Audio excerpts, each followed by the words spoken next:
Zé Carlos do Gente, vamos ao podcast da semana.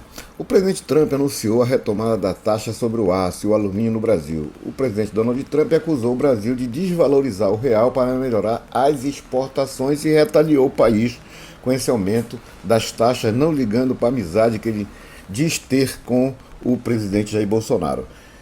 Começou a Conferência do Clima em Madrid, a COP25, né, vai discutir a questão da crise climática. Mais de 200 países estão na COP. O presidente Bolsonaro não foi e o Brasil ganhou o troféu país fóssil por culpar a sociedade pelas queimadas na Amazônia. E o grande destaque é a voz da menina Greta Thunberg, que é uma sueca que defende que os jovens se engajem na greve do clima.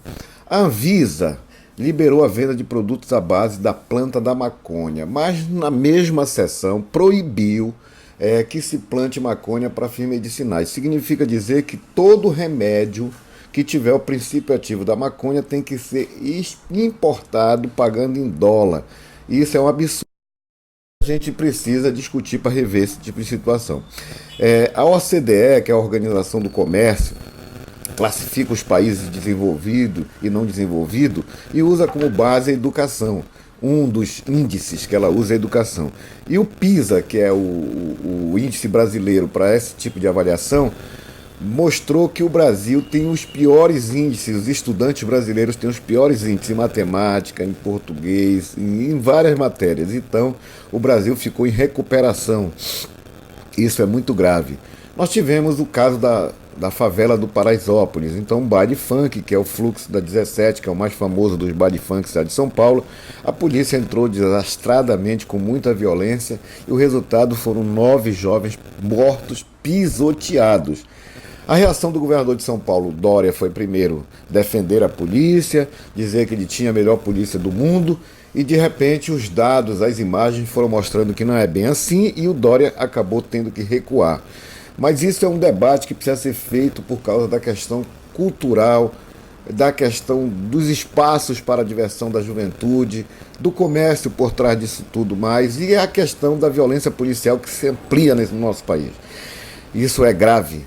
O STF concluiu o julgamento que fixa a regra para o uso de dados do antigo COAF. Então foi concluída a votação, agora o Ministério Público já pode fazer o uso compartilhado dessas informações.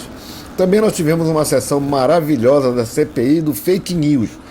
E a deputada Joyce Hasselmann, que é do PSL, foi lá e disse que quem comanda o fake news no Brasil são os filhos do presidente Jair Bolsonaro com dinheiro público. Bora ver o que essa CPI vai fazer, porque geralmente CPI no Congresso Nacional dá em pizza.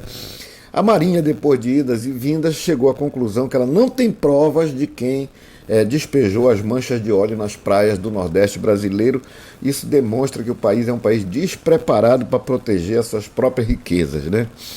O pacote anticrime do ministro Sérgio Moro foi aprovado na Câmara e aumenta a pena máxima para 40 anos, mas alguns pontos, como a prisão em segunda instância, tudo isso ainda está em debate e ainda vai ter Senado, ainda vai ter uma série de tramitação.